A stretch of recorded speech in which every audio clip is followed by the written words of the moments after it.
இங்க பாருங்க, போனது வந்துட்டு கனவாவளைக்கு தான் போனது. ஆனா கனவா பட்டிருக்கான்னா அந்த அளவுக்கு கனவா ஒன்றும் பெருசா படலை. விக்கெண்டுக்குள்ள கிடக்கு பாருங்க, ஒரு 3 கிலோ தான் இருக்கும் அதிகபட்சமாவே. இவ்வளவுதான் கனவாப்பட்டது. பாருங்க, பெரிய ஆக்டோபஸ், வடக்கு பகுதியில் வராத ஒரு பெரிய ஆக்டோபஸ் பட்டிருக்கு. எப்படி கிடக்கும் பாருங்க, கிட்டத்தட்ட 1/2 கிலோ இருக்குங்க. இது தெற்கு பகுதியில தான் அதிகமாக வந்துட்டு இந்த ஆக்டோபஸ் எல்லாம் படும். இது பார்த்தீங்கன்னா நண்டு வருது மக்களே, நண்டு, நீலக்கா நண்டு. இங்கிட்டு பார்த்தீங்கன்னா திருக்கன்னு கிடக்கு, கெளுரு. கெளுரு எல்லாம் டேஞ்சரு, இந்த வாலில் முள் இருக்கும். நான் எடுத்து காட்டுறேன் பாருங்க, இந்த இருக்கு பாருங்க, 2 முள் இருக்கும். இந்த இருக்கா, இதுல ஒரு முள்ள காணோம், ஒரு முள் இருக்கு. ஒரு முள்ள எடுத்துட்டாங்கன்னு நினைக்கிறேன். இதெல்லாம் டேஞ்சரான மீன், ஸோ பார்த்து தான் ஹேண்டில் பண்ணணும். இந்த இருக்கு பாருங்க, இந்த மீன் வந்து கிளாத்தி மக்களே, ஹெலிகாப்டர் மீன் மக்களே. பாருங்க, ஹெலிகாப்டர் மாதிரி இருக்கு பாருங்க.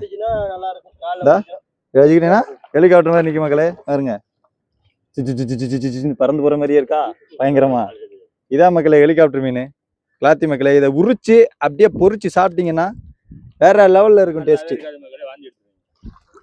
இவர் பொய் சொல்றாரு மக்களே, நான் சொல்றதான் உண்மை, நம்பாதீங்க அவரை. இங்க பாருங்க மக்களே, தெரிக்கிறாரு மக்களே, பிச்சிட்டாரா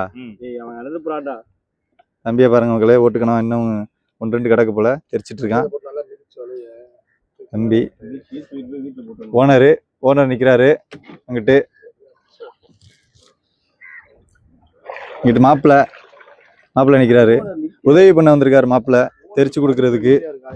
அதே மாதிரி இவரும் உதவி பண்றாரு. அங்கிட்டு தம்பி நிக்கிறான், கடலுக்கு போயிட்டு வந்திருக்கான் தம்பி. இங்கிட்டும் திருக்கதான் மக்கள் கிடக்கு பாருங்க. திருக்கைக்கு வாழெல்லாம் வெட்டியாச்சு. இந்த மாதிரி வெட்டிட்டோம்னா நம்மளுக்கு சேஃப்டி, கையில் எடுத்தாலும் குத்தாது. அதனால இந்த மாதிரி வாழை வெட்டி தனியா எடுத்து கொண்டு போய் கரையை போட்டுருவோம். அதையும் பாருங்க, இந்த வாழெல்லாம் வெட்டி வச்சிருக்கோம் தனியா.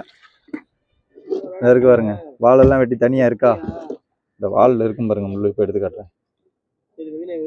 இந்த இருக்கு பாருங்க மக்களே, 2 முள்ளு. இதுல 1 குட்டினாலும் சம்பவமா இருக்கு மக்களே. நெஞ்சுக்குள்ள முந்துக்குள்ள அடைக்கிற அளவுக்கு சம்பவத்தை பண்ணி விட்டுருவேன். இது கிடக்கு பாருங்க, இன்னும் பேத்த எல்லாம் கிடக்கு. பேத்த இல்ல, திருக்கு எல்லாம் நிறைய கிடக்கு மக்களே.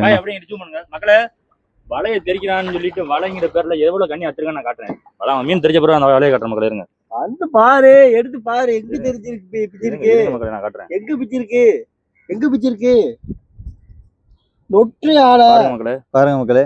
இங்க பாருங்க மக்களே, இங்க பாருங்க மக்களே, 2 கண்ணியை தூக்கிட்டாங்க. 4 கண்ணி போச்சு மக்களே. ஒரே ஒரு கண்ணி, அது திருக்கு. இது 4 கண்ணி அத்துட்டு எதுக்கு நீ இப்போ வந்துட்டு அதை வந்துட்டு ஒரு 10 கண்ணியை நியாயப்படுத்துற? பிச்சுட்டு ஓசில மீன் வாங்கினா வீட்டுக்கு போகண்டா, பிச்சிட்டோம்னு சொல்லிட்டு போவேன். என்ன சொல்ல போறாரு ஓனரு? ஒன்னும் சொல்ல மாட்டாரு, பிச்சிட்டோம்னு சொல்லிட்டு போவேன்.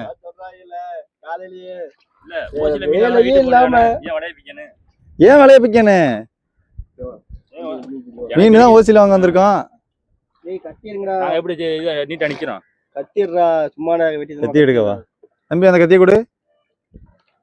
இப்ப வந்துட்டு திருக்கையில எப்படி முள்ளு வெட்ட போறோம்னு சொல்லிட்டு இப்ப காட்டுவாரு. இப்ப பாருங்க, பாருங்க எப்படி வெட்டுறாரு பாருங்க. முள்ள பிச்சை எடுத்துருமா பேசாம, அதுக்கு வெட்டிருக்க மாப்ள. முள்ளுகளை குத்திர போவியா? அது இவருக்கு குத்ததான் சொம்பையா பாருங்க. அசால்ட்டா வெட்டிடாரு மக்களே. இப்படிதான் வெட்டணும் வாழை. வெட்டிட்டு அதை போட்டு டப்பால போட்டு வச்சிட வேண்டியது. இந்த கனவா மக்களே, போட்டு கனவா, பூசி கனவா, இதெல்லாம் கொஞ்சம் கடிபட்டுருச்சு. இது வந்துட்டு கம்பெனியில் எடுக்க மாட்டாங்க, அதனால தனியாக எடுத்து வச்சிருக்காப்ல. போய் குடுத்துட்டு போடா, வீட்டுக்கு போய் குடுத்துட்டு வா. குட்டி ஓனர் மக்களே, எப்படி போட்டில் படுத்து கிடக்காரு பாருங்க. அவரோட பெரிய போட்டில் படுத்து கிடக்காரு குட்டி ஓனர் மேல. அதுவுமே அவு போட்டுதான். செந்தூர் முருகன் பேரை பாருங்க, செந்தூர் முருகன் துணை.